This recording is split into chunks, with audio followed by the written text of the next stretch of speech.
سبيل الدموع سبيل چیخا تب بار کہ میں نے اپنے بچوں کی لاشیں دیکھی، اپنی ماں کی لاشیں دیکھی، اپنے بوڑھوں کی لاشیں دیکھی. مجھ کو سکھایا جا رہا ہے کہ حکمت سیکھو. حکمت انبیاء کی حکمت ہے، حکمت جھوٹے مولویوں کی حکمت نہیں ہے، یہ جرم ہے. حضور نے فرمایا تھا ان حاکموں کے بارے میں، من جاہدہم بیدہ فہو مؤمن ومن جاہدہم بلسانہ فہو مؤمن ومن جاہدہم بقلبہ فہو مؤمن ولیس وراء ذلک حبۃ خردل من ایمان. عالم اسلام کے ان حقائق کے بارے میں نے کہتا چلا گیا. مجھ پر اعتراضات کیے گئے، میرے خلاف سعودی سفارت خانے نے یہاں گماشتے چھوڑے، ایجنٹ چھوڑے، مجھے نکالنے کا مطالبہ اتنی شدت سے ہوا کہ فیصلہ ہونے ہی والا تھا کہ مجھے تھما دیا جائے کہ بھئی تو یہاں سے نکل، ہمیں سعودیہ کا پیسہ چاہیے، تیری آواز نہیں چاہیے. تو میں نے کہا جو کرنا ہے آپ کر لیجئے، میں یہ آواز بلند کرتا رہوں گا، کرتے کرتے مروں گا. تو پورے عالم اسلام کے خلاف میں نے جنگ چھیڑی، میں نے اپنی کشتیاں جلا دی.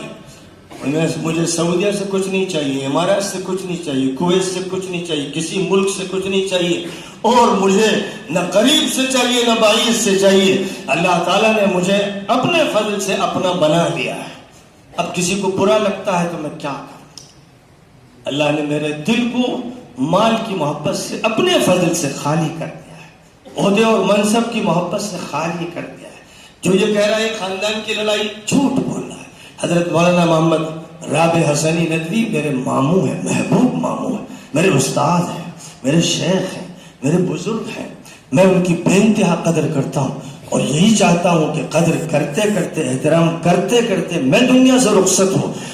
یہ کہا گیا جھوٹوں نے، مکاروں نے، شاطروں نے، عیاروں نے، سیاست بازوں نے کہ سلمان ان کے ساتھ بے ادبی کرتا ہے، ان کو دھمکی دیتا ہے. اے خدا تجھ سے کہتا ہوں جنہوں نے جھوٹ بولا ان کی زبان کھینچ لے.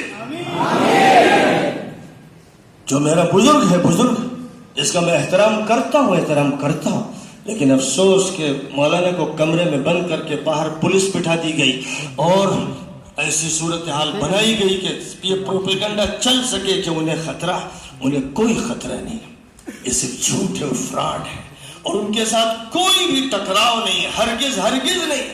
بلکہ ہاں یہ ضرور ہے جیسے قرآن پاک میں سورہ بقرہ میں اللہ تعالیٰ نے فرمایا کہ ان کے نبی حضرت سموئیل علیہ السلام جو 80 سال کے ہو گئے تھے اور قوت کمزور